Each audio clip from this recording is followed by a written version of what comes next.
Assalamualaikum warahmatullahi wabarakatuh. Hello, my name is Mas Danu. My major is English Education Department. Here I will explain the article and the title English as Language Always in Translation.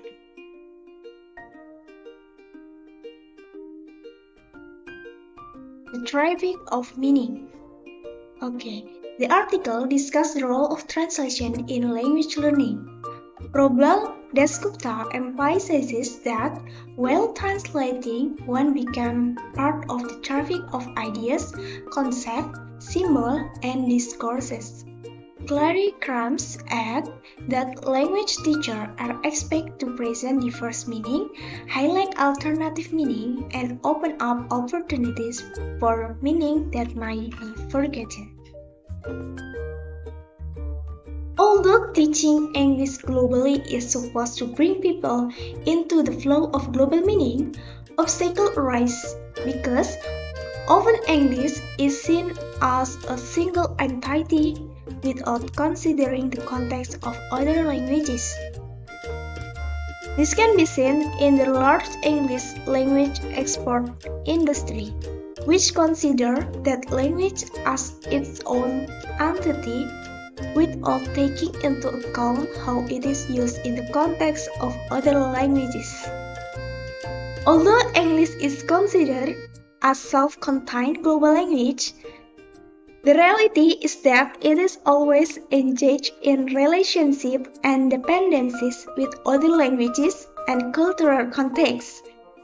Many words, phrases, and concepts in English have root or connection with other languages. In its development, English continued to borrow words from different languages and interact with ways of speaking from different cultures. This article also talks about the use of English in global English language teaching, or ELT. The main issue discussed is how we understand diversity in the context of global English language teaching.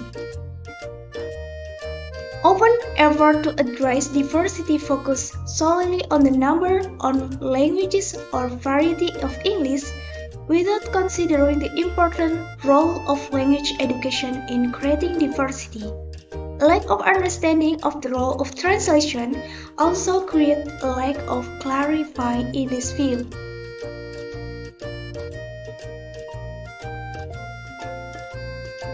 This statement reflects attention to how we view and manage diversity in global English language teaching. Some key points that might help understanding are as follows. The first one, focus on linguistic diversity. Effort to address diversity often focus solely on the number of language or variety of English that exists. This can imply that diversity is only seen in terms of number of language or dialect, without regard to the different meaning, cultural context, or life experiences that might influence how people understand and use languages. The second is the role of language education. It is not just about the number of languages or variety of English taught, but also how language education can promote a deeper understanding of the meaning, context, and cultural content in the language. The third, ambiguity in translation comprehension. This means that in managing diversity, it is often not considered how translation can affect language understanding and interpretation, especially when English is used across different cultural contexts.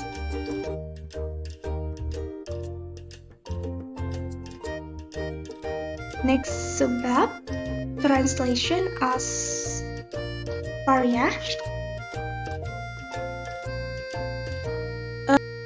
This article also discussed changes in the ideology of English language teaching, or ELT, in the 20th century. Some key points that might help understanding. The first one, translation rejection. Translation is considered a neglected practice and is constantly avoided. This creates the view that teaching should only be in English. The second, changes in theory and practice. All of this approach emphasizes the use of English alone in the classroom as an important aspect. The third, wider political goals. There is a push to promote English as the only language that matters, while other languages are trivialized. And the next, restriction on the role of English. Translation is considered outdated and unproductive, while English-only teaching is considered modern and effective. Next, translation in everyday life. Many teachers and students use other language in the classroom for more complex tasks, creating richer learning. And the last one, thought on the spirit of English. It explains that we should reconsider the role of translation and language diversity in the context of global education. The next subbab, language fortresses, lingua franca, and local vogue. This article also addressed the debate around the role of English in Europe with several different positions. Some key points that may help understanding. The first one, threat to Europe language and culture, support for other Europe languages, French defense, and English and globalization. Some people worry that the spread of English in Europe could make the language simpler and harder to understand, which is referred to as Euro-English. First, Robert Philipson argued that without appropriate policy action, English could become too dominant in Europe, creating linguistic and cultural diversity.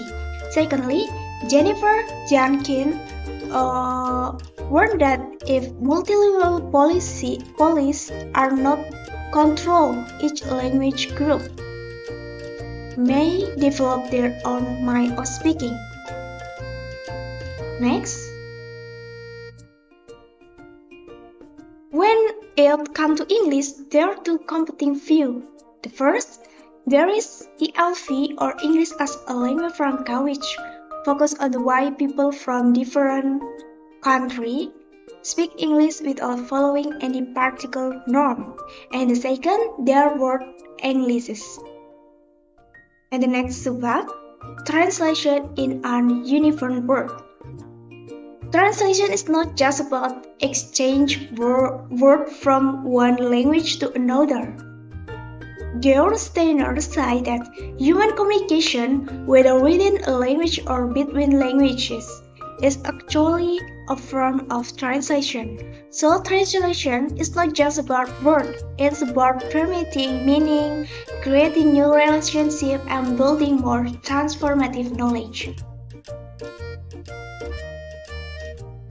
Next subbab, ELT as translingual activism. Krams highlight that while monolingualism can be considered a barrier, we should be cautious of the notion that one language easily reflects a culture.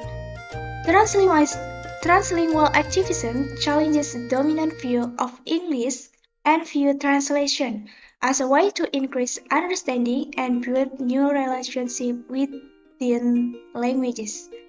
English language teaching, ELT, globally is considered monolingual and pay little attention to the interconnectedness of English with other languages and the importance of translation. To deal with global diversity, a translingual approach is needed that incorporates translation as a central part of teaching.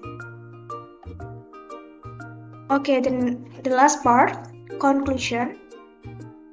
The conclusion is that English language teaching at the global level, now as English language teaching, or ELT, is often perceived as a monolingual endeavor. This is due to a lack of attention to the interconnectedness of English with other languages of the world, as well as a lack of recognition of the reality that language is always in the process of translation and interpretation of meaning. Thus, translingual activism in LLT is just to open up bigger meaning opportunities for learners. That's all from me. Thank you. Wassalamualaikum warahmatullahi wabarakatuh.